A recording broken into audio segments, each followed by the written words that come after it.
এই জন্য তো আপনি জানতে পারবেন, সুইস ব্যাংকের তালিকা আসলেই তো আপনারা জানতে পারবেন। আমাদের কাছে কেন? ওরা কি আমাদেরকে টাকা দিচ্ছে?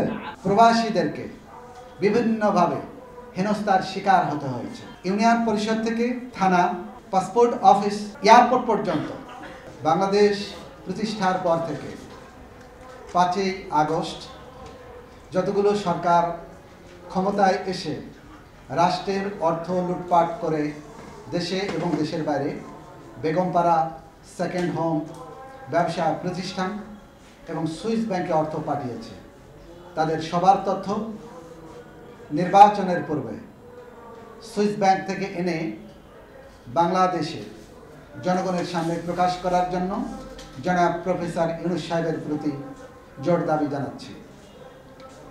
দলগুলো ক্ষমতায় থাকাকালীন প্রবাসীদেরকে বিভিন্নভাবে হেনস্থার শিকার হতে হয়েছে। ইউনিয়ন পরিষদ থেকে থানা, পাসপোর্ট অফিস, এয়ারপোর্ট পর্যন্ত প্রবাসীরা এয়ারপোর্টে গেলে তাদের পরিবার স্বজনরা সাথে থাকেন। তাদের প্রবেশ ফির নামে প্রতিজনের কাছ থেকে 300 টাকা করে আদায় করা হতো। এর ফলে প্রতি বছর এই প্রবেশ ফির নামে প্রায় কয়েক শত কোটি টাকা আদায় করা হতো। করোনাকালীন সময় করোনা টেস্টের নামে প্রতি প্রবাসীর কাছ থেকে 1800 টাকা থেকে শুরু করে 2400 টাকা কারো কারো কাছ থেকে তারও অধিক টাকা আদায় করা হয়েছে। এর ফলে শুধুমাত্র করোনাকালীন সময় কয়েক হাজার কোটি টাকা হাতিয়ে নেওয়া হয়েছে। প্রশ্ন, এই টাকাগুলি কি রাষ্ট্রের কোষাগারে গেছে নাকি দলগুলোর পকেটে গেছে? তদন্ত সাপেক্ষে যদি প্রমাণ হয় যে এই অর্থগুলি দলগুলোর পকেটে গেছে, তাহলে কি রাষ্ট্রের আইন অনুযায়ী তাদের বিরুদ্ধে আইনানুগ ব্যবস্থা গ্রহণ করা হবে কিনা? জনাব প্রফেসর ইউনূস সাহেবের কাছে শ্রমজীবী প্রবাসীদের প্রশ্ন। আপনারা যেহেতু একটা দায়িত্বশীল জায়গা থেকে আজকে সংবাদ সম্মেলন করে সাংবাদিকদের মাঝে এই জিনিসগুলো তুলে ধরার চেষ্টা করছেন, জি, তো আপনাদের কাছে সুনির্দিষ্ট কোনো নাম আছে কিনা বা তথ্য প্রমাণ আছে কিনা? এই জন্য তো আপনি জানতে পারবেন, সুইস ব্যাংকের তালিকা আসলেই তো আপনারা জানতে পারবেন, সেজন্য তো আমরা চাচ্ছি। আপনাদের কাছে কোনো তালিকা নাই? আমাদের কাছে কেন? ওরা কি আমাদেরকে টাকা দিচ্ছে? আজকে যে আসছেন আমাদের কাছে নতুন কি তথ্য নিয়ে আসছেন? আমরা এখানে আসছি যে আমরা সুইস ব্যাংকের থেকে তালিকা চাই। এটাই মূলত আপনাদের দাবি জি, যে বাংলাদেশ সরকার কাছে আপনাদের অস্থায়ী সরকারের দায়িত্বে যিনি আছেন জনাব প্রফেসর ইউনূস সাহেব, ওনার কাছে দাবি, উনি প্রতিশ্রুতিবদ্ধ হবেন যে নির্বাচনের পূর্বে উনি সুইস ব্যাংকে থেকে উনি বাংলাদেশ স্বাধীনতার পর থেকে যারা টাকা পাঠাইছে ওদের তালিকা ওখানে আছে।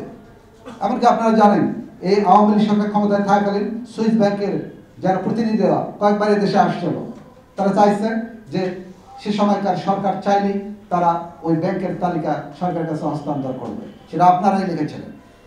সেই জন্য না, এরা প্রবাসী পরিবার, এদের লোকজন আছে দেশে। আপনার নাম বলেন, আর আপনার কে থাকে দেশের বাইরে, কোন দেশে থাকে?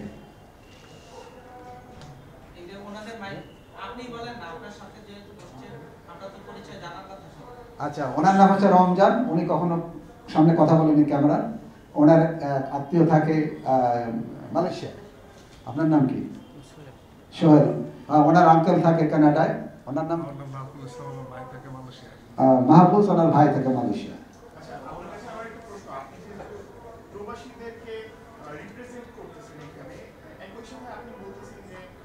প্রত্যেকটা দল, আওয়ামী লীগ বলেন, বিএনপি বলেন বা অন্যান্য যে কোনো দলের কথাই বলেন, তাদের দুর্নীতি কিন্তু আপনি তুলে ধরছেন বা তাদের দুর্নীতি, আপনি এই দুর্নীতি সম্পর্কে বলেছেন প্রত্যেকটা দল। যেহেতু বাংলাদেশে কিন্তু একটা আনস্টেবল পর্যায়ে আছে, একটা অন্তর্বর্তীকালীন সরকার যাচ্ছে, ডেমোক্রেটিক গভর্নমেন্ট পাওয়ার জন্য আমাদের রাজনৈতিক দলগুলোর গুরুত্ব কিন্তু অনেক। তো সেক্ষেত্রে আপনি প্রবাসীদের পক্ষ থেকে কোনো ধরনের রাজনৈতিক দল গঠন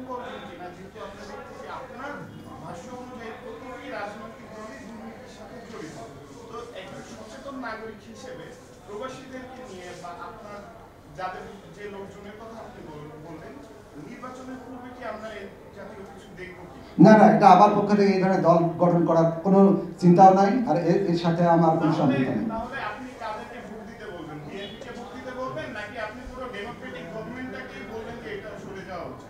না, এই জন্য একটা দাবি আছে যে এদেশে নির্বাচনের পূর্বে বিচার ব্যবস্থা স্বাধীন লাগবে। তারপরে এদেশের জনগণ সিদ্ধান্ত নেবে, সুইস ব্যাংক থেকে তালিকা আসার পরে সিদ্ধান্ত নেবে কোন দল রাজনীতি করতে পারবে, কাকে ভোট দেবে, আর কি করা দরকার। আচ্ছা, বাংলাদেশের ইতিহাসে এখন পর্যন্ত কখনো কি বিচার বিভাগকে স্বাধীন রেখেছে? বাংলাদেশের বিচার বিভাগ স্বাধীন থাকলে তো ওই যে আওয়ামী লীগ সরকার চলে যাওয়ার পরেও কি কখনো দেখেছেন? এটা তো আইনের সংস্কার চলছে, আমরা তো এখন একটা শেষ দেখি নাই। দেখার পরে হয়তো আপনাদের মাধ্যমে জানতে পারবো যে বিচার বিভাগ স্বাধীন কেন। আচ্ছা ভাইয়া, আপনাদের এই যে পাশে যাদের পরিচয় তখন বললেন, ওনারা কি ভুক্তভোগী পরিবারের কেউ না? ওনারা এই আগে প্রবাসে ছিলেন এরকম কিছু নাকি না আপনার সংগঠনের সাথে? না না না না, ওদেরকে আমি কল করেছি যে আসেন। হ্যাঁ, মানে কোনো কিছু না জানাই কল করছেন যে আসেন, আমি একটা প্রোগ্রাম করছি এরকম কিছু না? ওনারা এই রিলেটেড কাজ করে? আমি তো এটা আজকে করতেছি না, আমার এই প্রতিবাদটা আজকে না, আজকের এই প্রোগ্রামে শুধু আজকে এরা আছে, এরপরে আরো অনেককে দেখবেন আপনি, শুধু এরাই নয়। প্রবাসী কেউ নাই? প্রবাসীরা এমন যে প্রবাসী কিন্তু কাজ নেই, ওরা ওখান থেকে এসে এখানে এই লড়াই করবে, এটা কিন্তু প্রবাসীদের সম্ভব না। আর প্রবাসী বলে প্রবাসী দুই প্রকার, বলেছে কিনা? প্রবাসী দুই প্রকার, এক শ্রমজীবী প্রবাসী, দুই সুইস ব্যাংক প্রবাসী। এই যে এরা হলো সুইস ব্যাংক প্রবাসী, যারা এই যে ইয়েতে দেখছেন ব্যানারে, এরা সুইস ব্যাংক প্রবাসী।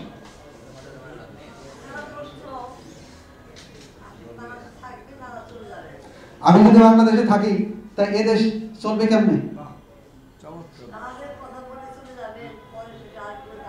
এজন্য তো বলছি আপনারা রিপোর্ট করবেন, কোনো কিছু হলে আপনাদের সাথে আমার যোগাযোগ থাকবে।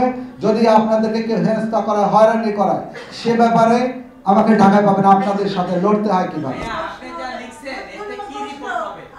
এখানে যা লিখছেন এতে কি রিপোর্টটা হবে? মানে মেসেজটা কি আসবে? মেসেজটা হচ্ছে জনাব প্রফেসর ইউনূস সাহেব, এখানে লেখা কি মেসেজ আছে? হ্যাঁ, এখানে মেসেজটা হচ্ছে উনি নির্বাচনের পূর্বে উনি সুইস ব্যাংক থেকে, জনাব প্রফেসর ইউনূস সাহেব, উনি নির্বাচনের পূর্বে সুইস ব্যাংক থেকে বা দেশের বাইরে যারা টাকা পাঠিয়েছেন সেসব তথ্য উনি জনগণের সামনে উপস্থাপন করেন। না বলুন।